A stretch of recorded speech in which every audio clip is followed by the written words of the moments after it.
यह कहानी रमेश नाम के लड़के की है जो एक टैक्सी ड्राइवर का काम करता था, लेकिन आज उसे ज़्यादा ही देर हो गई थी। वह आराम करने के लिए एक रास्ते पर गाड़ी रोकता है, लेकिन कुछ देर बाद अचानक कार का दरवाज़ा खोलकर एक आदमी उसकी गाड़ी में बैठ जाता है। रमेश सोचता है कि आसपास एक भी आदमी नहीं था, फिर यह अचानक कहाँ से आ गया। रमेश की धड़कन बढ़ जाती है।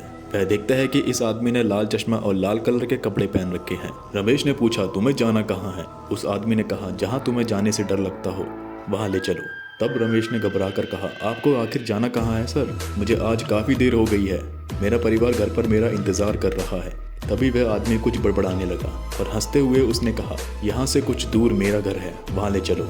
रमेश ने सोचा, चलो अच्छा है, इसने बताया तो सही कि इसे जाना कहाँ है, अब मैं जल्दी से अपने घर जा पाऊंगा। रमेश थोड़ा परेशान था। उसने पूछा, तुम करते क्या हो?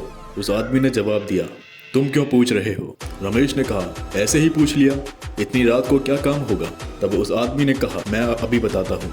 रमेश ने घबराते हुए पूछा, अभी? इतना बोलते ही वो आदमी हंसने लगा। रमेश ने देखा इस आदमी के सारे दांत गायब है और उसके मुंह से अजीब सी बदबू आ रही है। वह बिल्कुल एक मम्मी की तरह लग रहा था।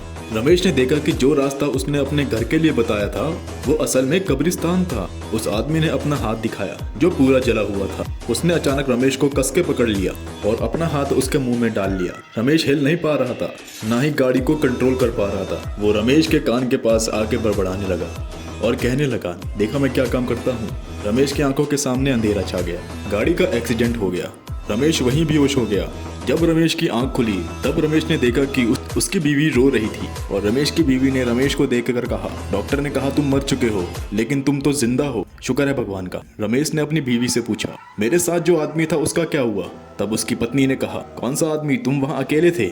और डॉक्टर ने कहा तुम। इतना कहकर रमेश की वाइफ रोने लगी। इतने में वहाँ रेस्क्यू वाले आए और उन्होंने भी यही कहा, तुम वहाँ अकेले थे। रमेश ने कहा, वहाँ एक आदमी और था लाल कपड़ों में जिसके साथ मैंने बातें करी थी। रमेश ने कहा, मेरी गाड़ी में कैमरा भी था, उसे लेकर आओ।